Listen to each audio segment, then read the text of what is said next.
what about, well, which now I'm going to ask you, what do you think about what Rowley said yesterday? What Dr. Rowley said yesterday? Well, I'll tell you something. I wasn't planning to touch on that, but that was without reservation to me the top 2 or 3 most shameful and distasteful political exits I've ever seen. So much so that it made me feel not just disappointed, right? I felt defrauded that he was my prime minister for 10 years, because he issued a very almost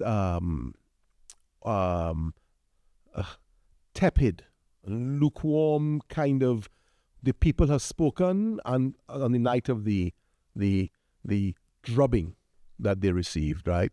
And I'm getting colorful now because of him.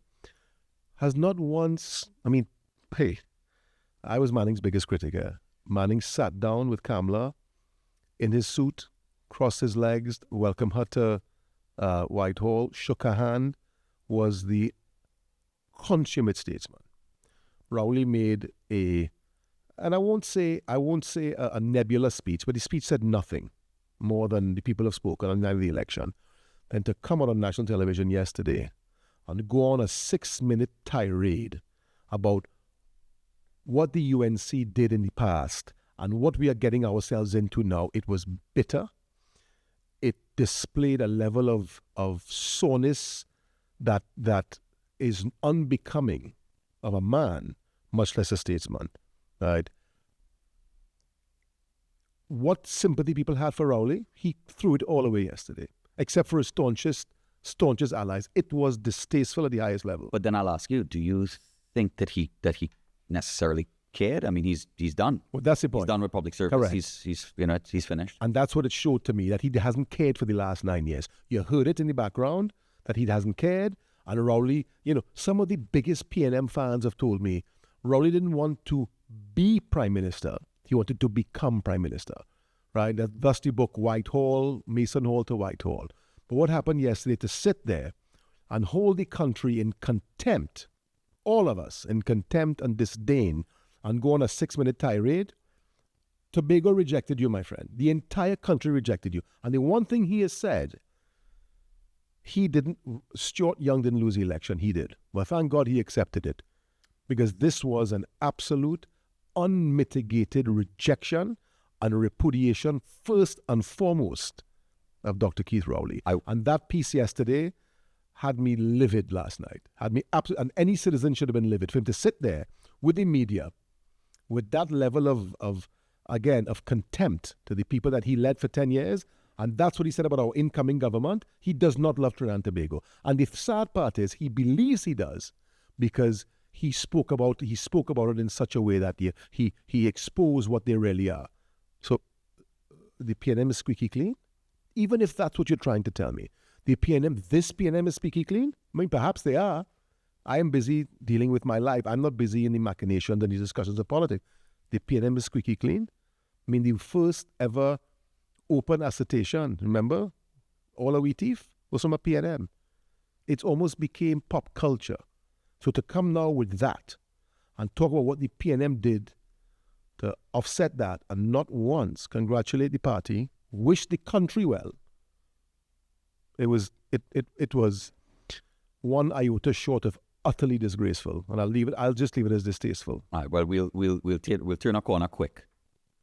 We're hearing talk of the first appointment by the Prime Minister, the new Prime Minister. All we know now is for certain that the new media reported is John Jeremy is the AG. Listen, I think the mandate that was received yesterday, day before, was bigger than 2912, right? It was bigger than 2010, possibly on the scale of 33-3. 86. Yeah. No, but 2010 was the partnership. That was 2912. Right. That was when Manning was essentially expunged. 33-3 was the first ever catharsis of the PNM. It was like, we had enough. 30 years of PNM, right? We got it out. 33-3, possibly 34-2, but they didn't recount Manning's seat. And, it made for great bedtime stories in history about how he became prime minister and so on, where maybe he lost his seat. Nobody knows that for a fact. But given the mandate that she got 2 days ago, people have said, we want future visionary leadership, visionary decisions. We want forward-looking. We don't want to look this way. The last 10 years was painful to everybody. To everybody. We want to look this way. And with that, I know John, I can't say I know him as a friend. I met John Jeremy a couple of times. He's a senior counsel. He's an accomplished attorney. But to go and pick Patrick Manning's Attorney General from 2006, 7, 8 and bring him back in 2025, like I said, I have nothing against him. Tactic? I don't know. I think loyalty plays a big role in politics. We know that. Yeah. Right.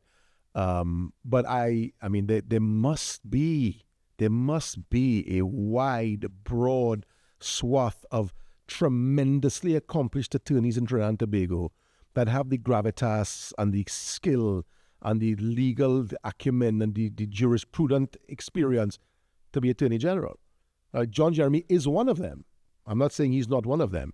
But to go back, like I said, it's like, yeah.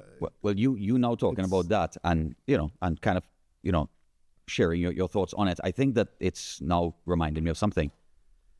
I think that there's going to be a lot of scrutiny and criticism, and people are going to be very critical and way more skeptic than we've been in the past. At least I hope that we are.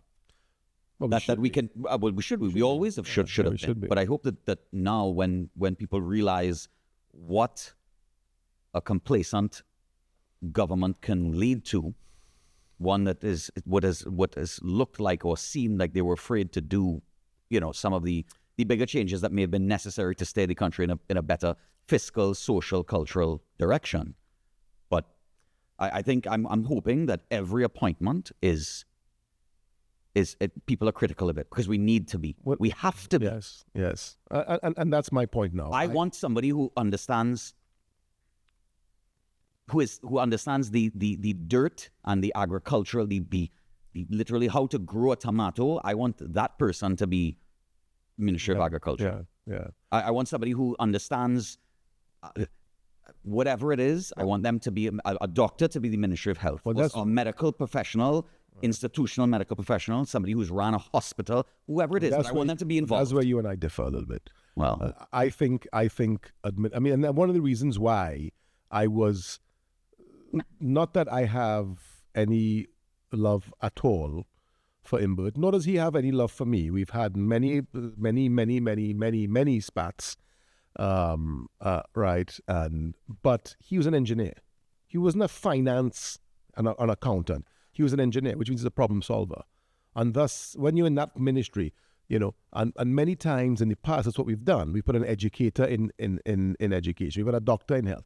You need administrators. You need people who can run an organization. Absolutely. And bring the people on to assist that understand. But we have doctors who are administrators. I understand. I understand. But I don't think I don't believe you have to have a doctor there or a farmer in agriculture. Well, I want somebody who understands the industry. Yeah, but I think there's enough talent in the public sector that and in the public service you could get it. But I understand, and that's how it's been with us, right, for the longest while. So let's see how her other selections are. I think right now I'll give her a 7 out of 10 for John Jeremy, only based on the premise that this is, the cornerstone of a cabinet is a Prime Minister and Attorney General, right? He is loyal. He has been loyal to her. They've been friends for a long time. They're both in a legal fraternity. But I think she certainly has other friends who are loyal. Similarly with other names that you would know, the Anna Ramlogans and Ramdeens and all these guys who were part of her old government. I would not have liked to have seen them either. There are a lot of brilliant attorneys now in the country. Yeah. So I'd give a 7 out of 10 for that selection. Let's see what the rest of it does. But, the PNM has finally eaten some humble pie. I think it was now that thing with Rowley really has, and it should have the country a bit certainly at the very least disappointed. And there was this guy from Tobago, and Tobago lost. Obviously they got obliterated as well in both seats, and then they interviewed him. I forget the guy's name, and he says, I'm not going anywhere. I'm going to stay. And then he comes with this, the PNM is an institution. We are held to a higher standard than the others. And once again, I was like, spare me the goddamn sanctimony. I mean, what does this even mean? This is exactly the reason why you guys lost. You completely lost touch with the common person and the uncommon person. You lost touch with everybody. You got 100, you know what 100,000 people is, Steve? That's 2-3 of our stadia that we spend all this money, because for 30, 35, 3 stadia full of people. You lost. And you want to come, we are held to a higher standard, and God, spare me the bullshit. You guys wrote a constitution. You ran the country for 30 years. You wrote a constitution in 1976 with no opposition. It's a no-vote campaign, because the constitution that governs us today is a Republican constitution of 1976. The PNM won that election with a no-vote campaign. They wrote a constitution with no opposition. The EBC, all of the appendages of the state were all designed for that. And you want to come now, whoever you are in Tobago, I don't know, you have nothing against you, and say we held to a higher standards. Bullshit. You got your asses cut bad. You got your asses cut bad. I mean, super bad. The country rejected y'all in a meaningful way, and y'all need to come down now to a level of humility and understand, because the risk is, if Kamala Persad-Bissessar plays this correctly, uses the Senate, brings in quality people into the government, there can be 3 cycles for the first time of a UNC government. But we are held to a higher standard. I mean, PNM, this legacy, the younger people are realizing it's just a veneer, right? And certainly Rowley's words yesterday put a very, very, well, it was great for Stuart and the other guys, because the target's now on Rowley. It was distasteful what that man said. It was distasteful. It was bitter, and he just showed that he never, for a minute, as much as he tried to project it, he did not care about Trinidad and Tobago. That 6-minute interview alone told me that, and it had me very, very angry. I've calmed down a bit now. You probably can't tell, but I have calmed down a bit. So that's where we are. So let's see what the rest of the appointments look like. But yeah, it was. I don't know that they would have learned, but let's see. I mean, they put Penny. I think there will still be some change in the PNM in the next year or two. Penny's there now, stable. Remember, when a patient comes in to the emergency room, what is it first? Triage. Stabilize. Triage, stabilize the patient. Penny will stabilize the patient. Give it a couple of weeks. Most likely will put Foster Cummings and Ferris and in Senate. So you're keeping your core around. Yeah, your core strong teams. Yeah, around. And then rebuild the party. But I don't think Kamala's going to make the mistakes that she allowed to happen the first time. So you're up against a Herculean mandate, and if she does things right, and this could be a different ball game. So we'll see. I'm not prescribing that this is the magic pill and Trinidad is gonna be, fairies and unicorns, floating around dropping Hershey's kisses. We have some problems, but the first change starts with a decoupling. That's how change starts. So we've decoupled, and let's see if they execute.